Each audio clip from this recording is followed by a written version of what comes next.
How are you doing guys? And welcome back for some more unlisted video. Ini suara saya kecil banget sih.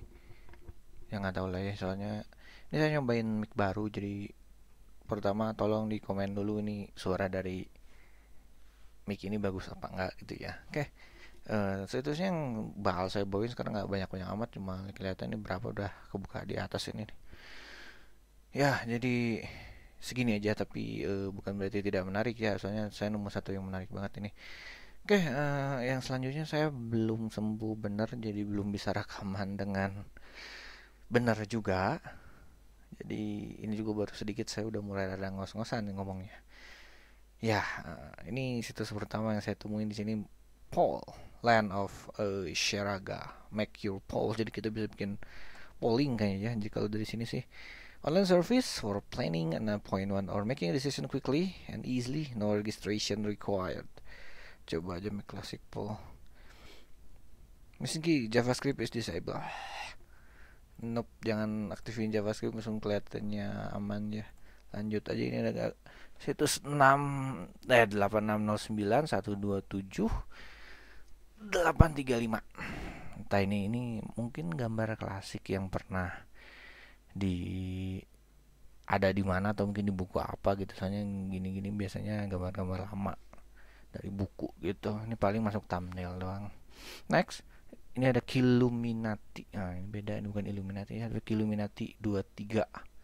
Tulisannya apa itu? GIF 4D. Ini yang logo-logo ini nih. Oh, 01F 47B. Itu logo ya. Jadi itu simbol yang mungkin saya nggak punya fontnya atau belum punya belum ngedownload hasil Unicode-nya gitu. Killuminati Library, Heaven and Store for educational purpose only. Our book, ada ini, ada link book, emailnya ada segain.org. Bikin address, no. Jabber ada, Torchat ID.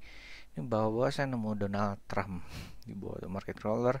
Culture for gaming, article for month March from Soylent News. Dan mana tadi tuh? Oh ya, ini Donald Trump may be a really smart person by his own estimation, but his speech are now fueling a really smart Twitter bot, which use artificial intelligence technology to copy the Republican frontrunner. Jadi katanya, jadi the bot creates tweets one letter at a time. For example, if the bot randomly begins its tweet with the letter M, it is somewhat likely to be followed by an A and then a K, and so on until bot types out Trump's campaign slogan, "Make America Great Again." It then starts over for the next sentence and repeats the process until it reach 140 karakter limit. Jadi katanya bot Donald Trump pakai bot, dan botnya itu cara kerjanya begitu. Jadi dia bikin random huruf gitu ya. Terus dari situ setelah satu huruf bikin, nah dia ngegenerate satu huruf lagi dari situ. Terus akhirnya baru dari huruf-huruf itu akhirnya jadi kata, jadi kalimat lama-lama. Tapi berarti botnya lumayan advance. Tapi benarkah ada bot yang seperti itu? Ini berita di sininya ada, tinggal dibuka sendiri kalau mau mah. The VBot creator, CSAIL, postdoc Bradley Hayes used techniques from deep learning, field of artificial intelligence. They use systems called neural networks to teach computers to find patterns on their own. Hayes was inspired by an existing training model that can simulate Shakespeare, as well as recent report that analyzed the presidential candidates' linguistic patterns to find that Trump speaks at the 4th grade level. Jadi ngomongnya itu grade-nya kelas 4 SD katanya. I'm not quite sure but it dari Donald Trump just reply to this one. Ya nggak tahu ya kalau itu mah. Lihat bahasa ininya selanjutnya dulu. Ini ITT Underground kayaknya sih pernah bawain. Jadi ini masalah apa yang di tunnel. Mungkin saya pernah memang dulu pernah nginin tentang tunnel. Jadi ini dalam terowongan ini ya, terowongan jaringan di dalam ITT gitu, banyak banget dulu ya. Inget dulu, cuman ini saya buka lagi aja karena penasaran, mungkin ada yang baru gitu. Soalnya mereka bikinnya lumayan ini juga. Nah itu suara dari luar kedengeran nggak tuh? Sama tadi ada yang ngetok-ngetok pintu. Terus coba ada halaman baru, Thousand of Guide for Shell, My Music, dia punya device radio. Software for sale. Oh, private no. Onions, largest of leaf onions personally created by me for legitimately. Oh, oke. Oh, banyak juga. Oke. Flash drive kit for sale. Yep, ini masih yang sama ini. Kadang blur rada serem juga ini kalau diliatin ya. Tapi ya nggak juga sih sebenarnya, harusnya emang nggak harus takutin. Next ini nih, Michael Stop secret page. Logo yang tidak saya ketahui, dan ini dia punya clearnet saya tuh. Lihat di bawah mscsharer.net ini, lihat di bawah sini. Mungkin mau dibuka sendiri mscarer.net ini. Dan ini katanya kode juga, ini isinya satu halaman juga yang nggak bisa dibuka. Tapi saya nemu tulisan apa sih? Nah, more secrets lie here but not in plain sight. Ini nih. Ini kayaknya di decode. Kalau ada yang ngerti ini juga kayaknya harus di decode, cuman saya nggak punya ini baru kondisi bersihin selalu ulang ini, jadi nggak bisa. Belum ada apa-apanya gitu, belum ada isinya. Nah, ini paling menarik sebenarnya mah ini. Jadi ada dark content, ada 3 episode. Tiga-tiganya ternyata video, dan video kebetulan ada saya ambil. Kayaknya episode ini kita bakal nonton tiga-tiganya video ini. Jadi kita langsung aja buka yang pertama. It's dark content. Ini auto generated ya, jadi kayak yang siapa namanya If gitu, yang sebelum saya play ya, jadi saya kasih tahu dulu kayak If. Terus suaranya juga ya sudah dengan 2 detik itu juga pakai generate, jadi pakai text to speech. Yaudah, kita dengerin saja dulu. I would prefer not to include my name. Now I'm at home. I work doing content moderation for different companies, but they are not required to tell us who they are. The companies usually use pseudonyms, so I never really know who I'm doing the content moderation for. Some have really clear instructions with examples, and others just say something like flag the adult images, which can be interpreted very differently by different workers. I work whenever I have free time. Most of the time, it's in the evenings. But with the way the system is set up, you have to do the work when it becomes available, or else someone else will accept it and do it first. You can't wait around and do it later, or else it'll be gone, so I have to keep my eye on that.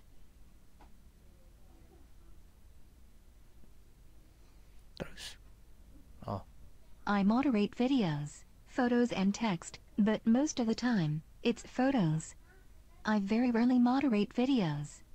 There is one requester that uses the system that is associated with the Mormon Church. We moderate images that go into the church genealogy archives and website. For those, you have to flag and remove anything that shows very much skin, a low-cut neckline, a swimsuit, people of the same sex who are acting affectionate toward each other, any men who are wearing women's clothing, etc. They only want approval on very modest images and absolutely nothing that could imply homosexuality, cross-dressing, or anything like that.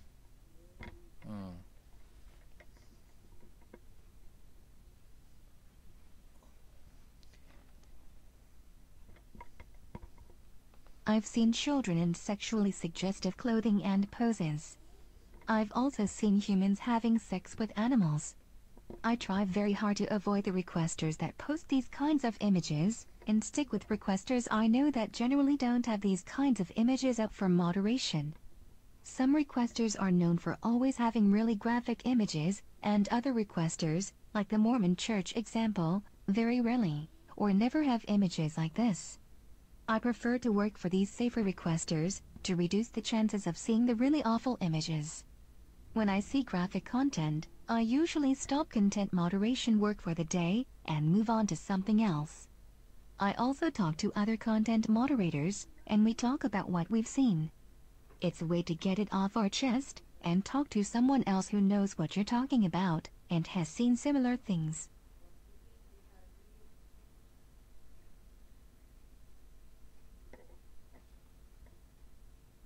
I never speak with friends or family about what I do.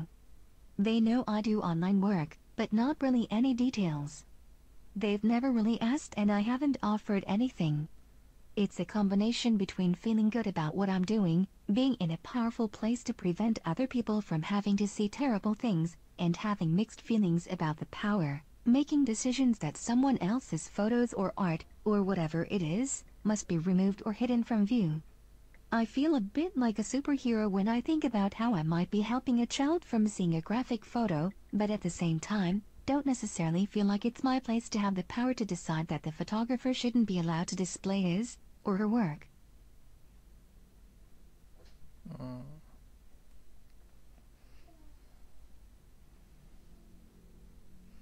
I do have a common frustration.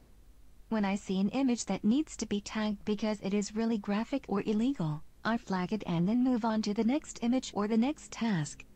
There is no follow-up. I never know what happens, or if anyone saw that it was flagged, or that anyone took care of it. Maybe I flag the image and they remove it from their data set, so it's not visible online anymore. But what if there was something illegal in the image, like child pornography, that needed to be reported to the police? Does anyone at the company call the police? Does anyone try to help the child in the image? I have no idea. Since the requesters are almost always anonymous, I can't contact the company to even ask these questions. I click to flag the image, but then after that, I don't know if anyone ever cares.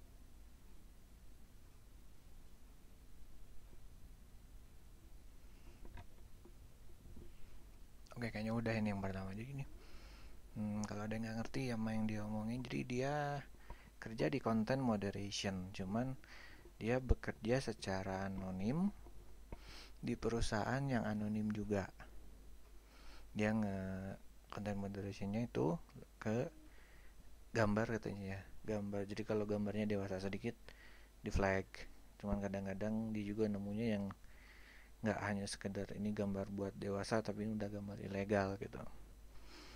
Dan setelah agak lama dia mikir juga apakah kalau gambarnya oke, misalnya kalau gambarnya dewasa terus dia flag, terus gambarnya dihapus, oke, tapi gimana kalau gambarnya memang ilegal? Terus apakah si company-nya kayak telepon polisi gitu atau enggak katanya? Oke. Yang dua lagi nggak tahu nih ya, kita baru nonton satu soalnya. Gambarnya awalnya saya mau bilang tadi itu face rig, tapi bukan face rig. Kalau ini kayaknya lama banget. Ini nggak ada ini lagi dari sini tuh, cuma ini dark content episode 1, 2, 3. Udah, terus ini aja Eva and Franco Matters. Tuh alamat di bawahnya pakai bit semua itu. Coba saya klik dulu ya. Ada buka yang kedua.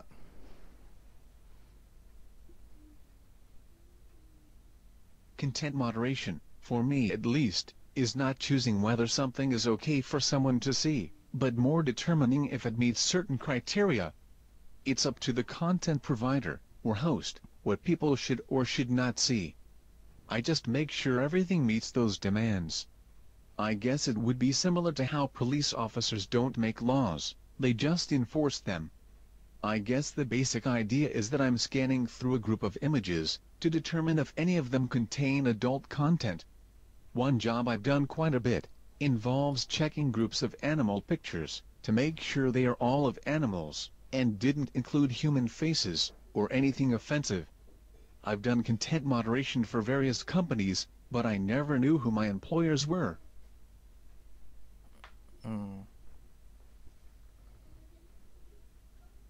I'm currently living in my car, while I travel around the US. All the work I do is online, and I do that on my laptop, so I'm always in a place with free Wi-Fi and electrical plug-ins. Most common is either a Starbucks or a McDonald's, with the occasional Panera's, public library, or local cafe. It does make it difficult to do moderation that has adult content, so I usually try to find a corner where no one can look over my shoulder, ha ha ha. I don't have a set schedule, so work hours depends on where I'm sleeping that night, and when I wake up. When I feel like getting up, I'll do a Google search for any places nearby that have free Wi-Fi. If I find a decent McDonald's, I'll go straight there, and get a burger when they start serving lunch. If work is really busy, and the place I'm working closes, I'll sometimes work in my car, and use my phone as a mobile hotspot.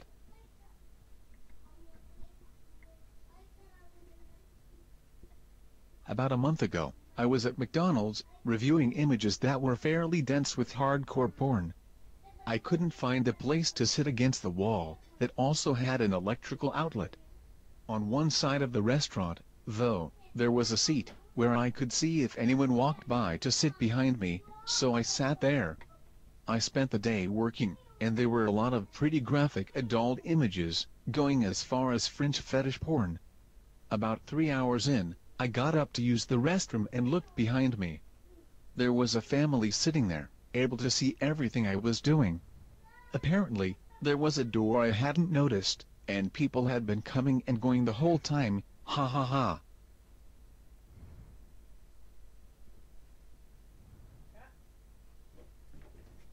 I enjoy the freedom. I'm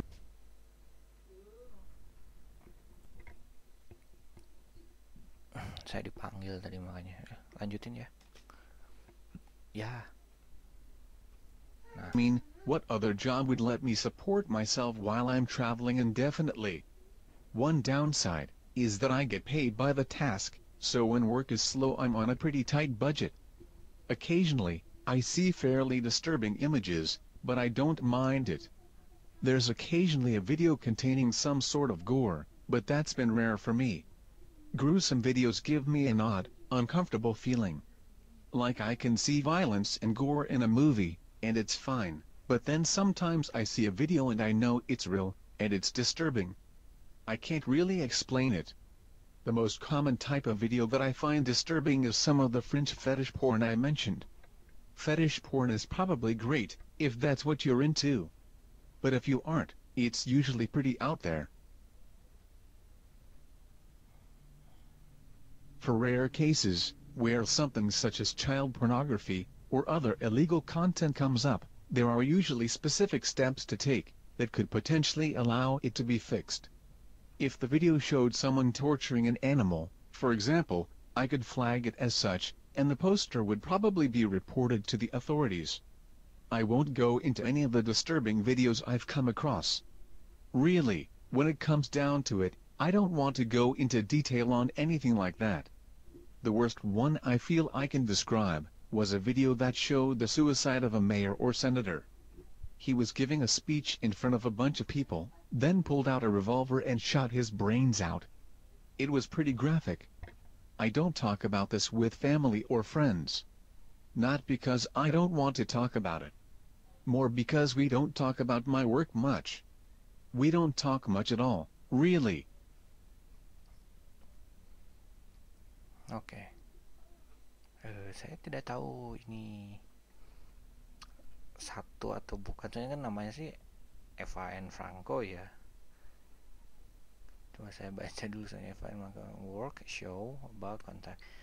So long as some you see much of internet ugly culture has already evolved this way. So long as some creatures have more ideas and capabilities, there will always be an internet ugly. Okay. Open conversation with an amazing Jess Darling Man. Oh ini kayaknya blognya gitu ya. Okay. Your times on our current show. Jadi show ya.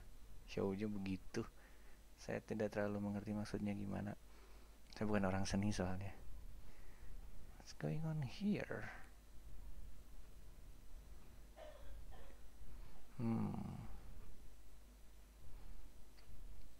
Oke, gimana ya?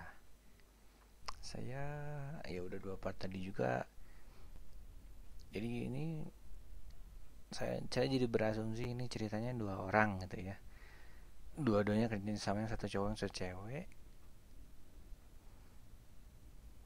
Artis duo based in New York. Oh iya, dia dua-duanya artis, mereka ngebikin ini gitu.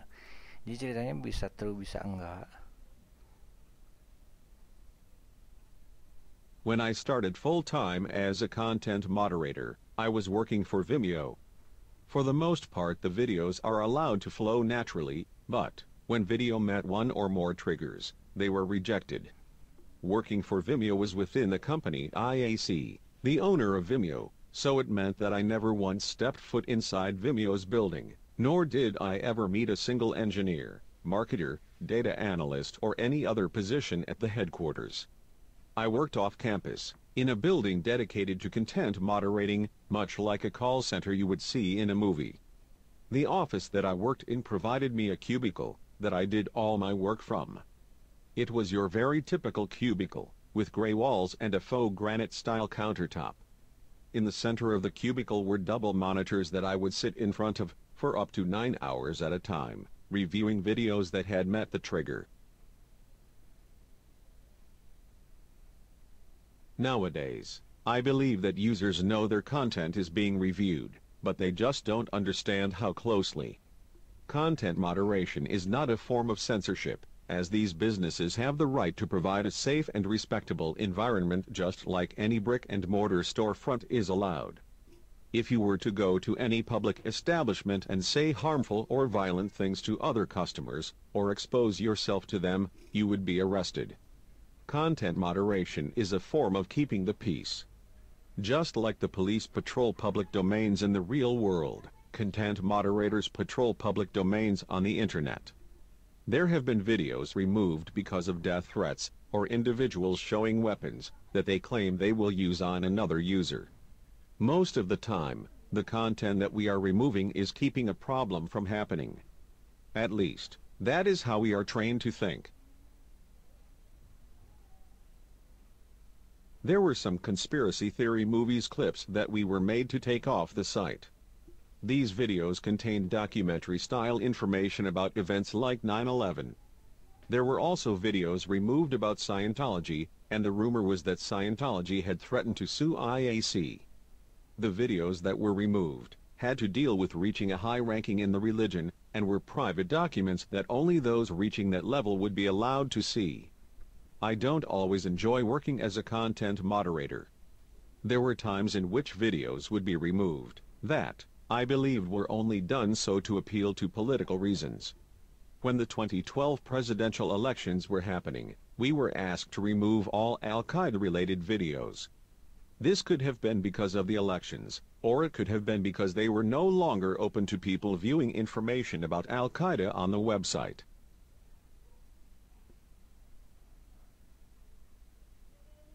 There are always moments where political affiliations are going to interfere with business.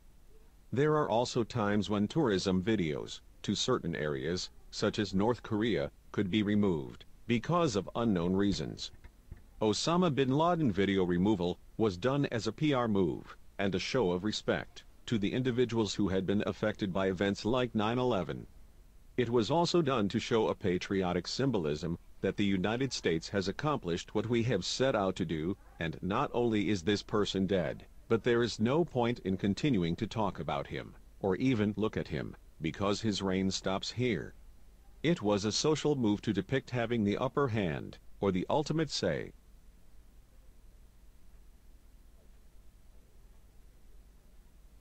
Videos being removed because the government decides that they are not fit for public viewing is not totally uncommon. There are political and social affiliations happening within these companies, and the content can be monitored at any given time to better reflect how the company wants to be represented, or who they are trying to impress at the time. Getting an order to remove content, based on a political decision, is just par for the course. I myself do not follow politics that heavily, so, to someone like me, them saying, remove videos of this Islamic preacher, I would just remove them. The constant thought is that someone, somewhere, is suffering because of this video being public, so it is easier to just remove it, so that person can go on living, without having this out there.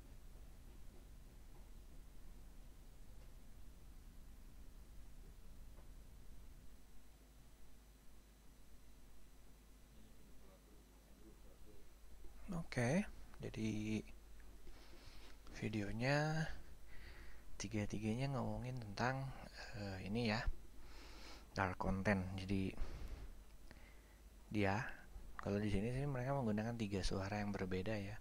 suara cewek, suara cowok, sama satu lagi suara cowok juga tapi yang lebih dalam. Nah, jadi katanya mereka kerja di satu bukan ini kerjanya nge-review konten. Terus mereka ngasih flag atau nge-removein video yang tidak sesuai dengan, kalau bahasa YouTube memang community guideline gitu ya. Jadi kalau nggak cocok dengan community guideline nggak boleh tayang ini videonya. Ada juga yang gambar. Tadi yang pertama gambar. Dan itu juga dari situ juga mereka cerita katanya mereka nggak pernah ngelihat yang nyuruh mereka kerja, employee-nya, bosnya itu mereka nggak tahu mereka siapa. Jadi mereka nggak pernah ketemu tapi kerja aja gitu, kerjanya online. Tapi yang ketiga katanya kerja di Vimeo. Mereka punya gedung sendiri buat review konten tuh, beda sendiri tempat gedungnya. Oke, linknya saya taruh di ini, silahkan diambil kalau mau. Tuh saya nanti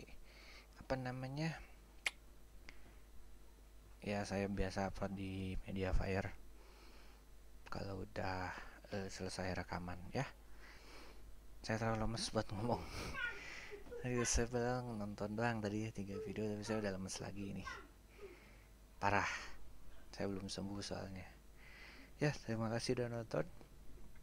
Ketemu lagi nanti di episode selanjutnya. Saya nggak tahu mau ngomong apa lagi soalnya nggak ada lagi yang mau saya omong. Ini situsnya memang cuma sedikit soalnya saya penasaran sama videonya aja isinya tentang apa gitu. Mungkin bakal berisi opini sesuatu yang gimana gitu. Ternyata ya lebih kayak ini ya, personal blog, cuman dia dibuat dengan, kalau begini jatuhnya animasi ya, dan suaranya pun text to switch ya. Segitu aja, makasih udah nonton. Kalau main enjoy, subscribe dan I'm gonna see you in the next part of this game. Next part of this game lagi. Ya nanti explore nanti subscribe selanjutnya ya. Sekali lagi makasih udah nonton dan dadah.